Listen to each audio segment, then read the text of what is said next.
insan övladı, insan olaraq bu dünyada mütləq xidmət edəndir. Mütləq. Yəni, insan övladı bu dünyada xadimdir, xidmətçidir. Sadəcə olaraq baxır, kim nəyə xidmət edir, nəyə və ya kim kimə xidmət edir. Amma mütləqdir ki, hər kəs xidmət edir. Və İbn-i Qeym Rahiməhullah da deyir ki, o xidmət ki, səni Allaha yaxınlaşdırmırsa və ya dünya naminə o xidmətin sənə bir faydası yoxdursa, o xidmət faydasız, boş, mənasız bir xidmət sayılır. İki şey qeyd edir.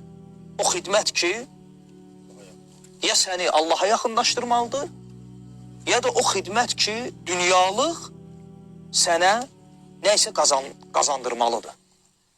Əgər bu ikisindən biri ən azından və ya hər ikisi də yoxdursa, o xidmət faydasız, zay bir xidmətdir.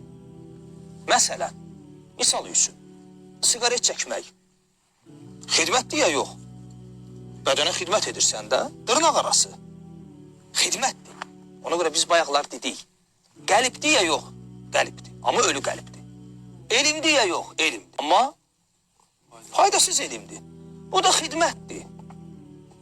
Elə bir xidmətdir ki, bu xidmət nə səni Allaha yaxınlaşdırmır, nə də ki, dünya adına sənə bir faydası yoxdur.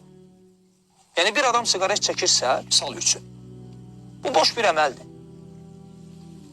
Bu əməl nə onu Allaha yaxınlaşdırmır, nə də dünyalıq o əməlin o adama heç bir faydası yoxdur.